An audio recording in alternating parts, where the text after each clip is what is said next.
Veer Savarkar or Coward Savarkar. Someone who didn't believe in the caste system or someone who incites violence in the name of religion. A patriot or a traitor. There is hardly any figure as controversial as him. Let's end the controversy now. Today, we are going to tell you some things from history that have been hidden from you. Because in reality, Savarkar was Vinayak. His name was Vinayak Damodar Savarkar. He was born on 28 May 1883.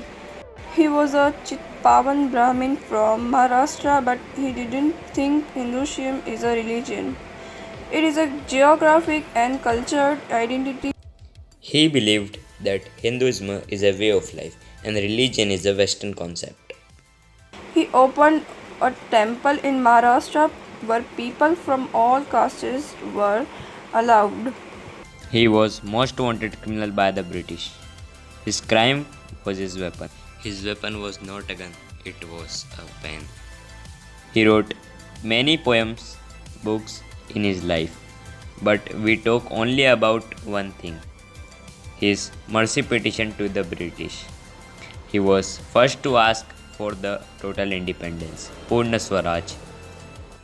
He was a bright student. He got a scholarship to go to London and get a law degree.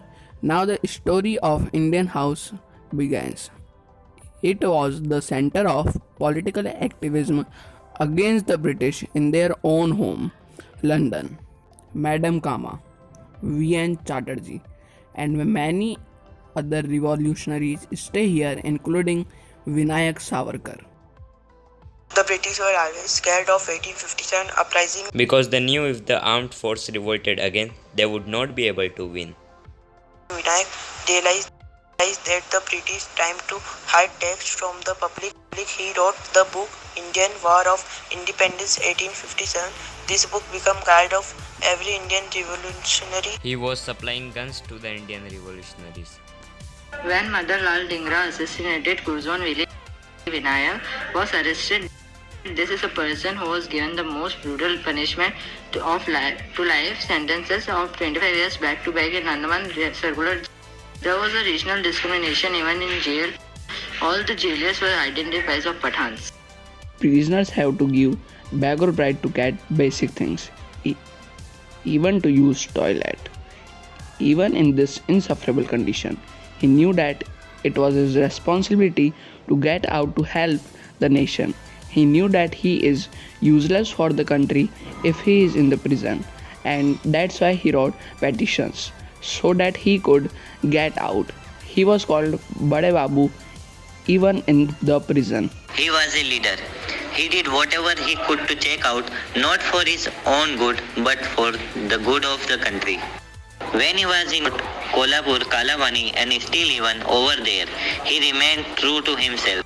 After a while, their hardship and brutality, he would return to his cell and do the things that he does the best. He would write poetry. Because that's who he was. He was a poet. So, the question is, when Vinayak overcome a tough situation? Well, I am not the right person to answer this.